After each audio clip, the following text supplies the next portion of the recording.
বৰক্ষেত্ৰীৰ ঘোঁৰাঠালত বিজ্ঞান সজাগতা সভা। নলবাৰী জিলাৰ বৰক্ষেত্ৰীৰ ৰাজচক্ৰৰ অন্তৰ্গত ঘোঁৰাঠালত আজি এখন বিজ্ঞান সজাগতা সভা অনুষ্ঠিত হৈ যায়। অসম বিজ্ঞান সমিতিৰ উদ্যোগত আৰু নলবাৰীৰ ককয়া বিজ্ঞান শাখাৰ সহযোগত বৰক্ষেত্ৰীৰ ঘোঁৰাঠালত অনুষ্ঠিত হয় বিজ্ঞান প্ৰসাৰত ডিজিটেল মাধ্যমৰ প্ৰয়োগ প্ৰকল্প শীৰ্ষক সজাগতা সভাখন।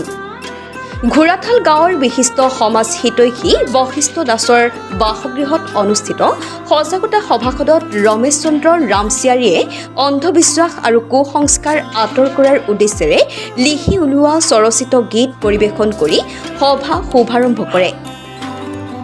অসম চৰকাৰৰ বিজ্ঞান প্ৰযুক্তি আৰু জলবায়ু পৰিৱৰ্তন বিভাগৰ পৃষ্ঠপোষকতাত অনুষ্ঠিত সভাখনত সভাপতিত্ব কৰে ককয়া বিজ্ঞান শাখাৰ সভাপতি বিচিত্ৰ কুমাৰ মজুমদাৰে। গুৱাহাটীস্থিত প্ৰাগজ্যোতিষ মহাবিদ্যালয়ৰ প্ৰবক্তা ডক্টৰ জ্যোতিপ্ৰসাদ দাসে আঁঠৰা সভাখনৰ আদৰণি ভাষণ প্ৰদান কৰে অসম চৰকাৰৰ পৰিকল্পনা আৰু উন্নয়ন বিভাগৰ অৱসৰপ্ৰাপ্ত যুটীয়া সঞ্চালক বশিষ্ঠ দাসে।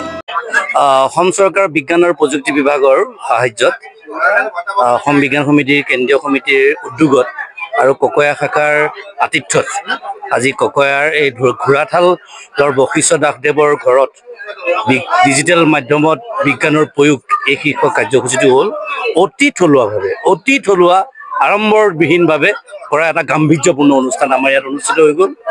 তাৰ কাৰণে আমি শলাগ ল'ব লাগিব এই বাসগৃহৰ বশিষ্ঠ দাসদেৱৰ লগতে ককয়া শাখাৰ সন্মানীয় সম্পাদক প্ৰফুল্ল বৰ্মনদেৱক আৰু সভাপতিও আছে আমাৰ লগত এইখিনি মজুমদাৰদেৱ।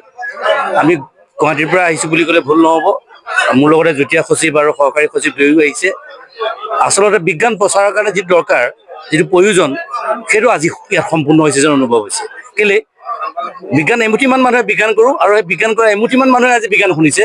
আৰু আমি ইয়াত গ্ৰাম্য বিজ্ঞানৰ পৰা ডিজিটেল বিজ্ঞানলৈকে যিখিনি উত্তৰণ ঘটিছে সেই উত্তৰণৰ সমুদায় ফচল ইয়াত দিবলৈ প্ৰচেষ্টা লোৱা হৈছিলে।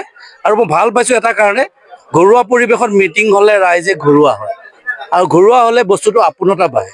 আপোনতা ভাবিলে তাত অ'নাৰশ্বিপ বাঢ়ে। অ'নাৰশ্বিপ বঢ়াটোৱে আমাৰ দৰকাৰ আৰু মই ভাবোঁ বিজ্ঞান সমিতিৰ আজি এই কাৰ্যসূচীত যথেষ্ট মাত্ৰাত সফল হৈছে। সজাগতা সভাখনত মুখ্য অতিথি হিচাপে উপস্থিত থাকি গ্ৰাম্য বিজ্ঞান সম্পৰ্কত গুৰুত্বপূৰ্ণ ভাষণ প্ৰদান কৰে অসম বিজ্ঞান সমিতিৰ সচিব প্ৰধান মৃণাল কুমাৰ হাজৰিকাই।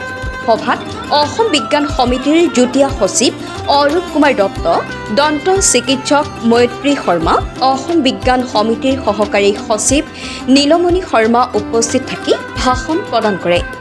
মোকালমোৱাৰ পৰা সুৰজিত পাঠকৰ ৰিপৰ্ট, ৰিপৰ্টাৰ লাইভ অসম। আমি সকলোৱে জানো বিজ্ঞান আছে, বিজ্ঞানৰ হিচাপত চলিব লাগে। সকলোৱে কয় যে ডক্টৰৰ ওচৰত যাওঁ, কিন্তু কিমানখিনি মানুহে সেই কামটো কৰি আছে এবাৰ নিজে ভাবি চাব। সৰু সুৰা বেমাৰ হ'লে কোনো ডক্টৰৰ ওচৰত যাব নোখোজে। নিজৰ ঘৰুৱা কিছুমান ট্ৰিটমেণ্ট যদি সঁচাকৈ অৰ্থপূৰ্ণ হয় তেতিয়াহ'লে আমি ভাল পাম। আৰু যদি সেই অৰ্থপূৰ্ণ নহয় আৰু ভুল কিছুমান ঘৰুৱা ট্ৰিটমেণ্ট আমি কৰোঁ, তাৰ কাৰণে আমি মাৰাত্মক ৰোগত ভুগিব লগা হ'ব পাৰে। তাৰে মই কিছু উদাহৰণ ক'ম, কাৰণ বিজ্ঞানৰ কথাটো ছাৰসকলে যিমান ধুনীয়াকৈ কৈছে তাৰ ওপৰত মোৰ ক'ব লগা একোৱেই নাই। মই অকল দন্ত চিকিৎসক হিচাপে লগতে আমাৰ শৰীৰটোক কেনেকুৱাকৈ আসক্ত কৰে সেই ওপৰত মই অকণমান কথা ক'ব বিচাৰিছোঁ। আমাৰ দিশত ভোগো কেতিয়াবা কাৰণে কম পৰিমাণে বেছি পৰিমাণে সকলোৰে এই ভোগা বেমাৰটো আছে, কিন্তু দাঁতৰ বিষটো কেনেকুৱা এটা বেমাৰ সদায় একেধৰণে বিষটো হৈ নাথাকে, কেতিয়াবা হয় আৰু কেতিয়াবা নহয়। তো কেতিয়াবা কি হয় আমি দেখা পাওঁ যে আমাৰ গাঁৱৰ বজাৰসমূহ ৰিপৰ্টাৰ লাইভ।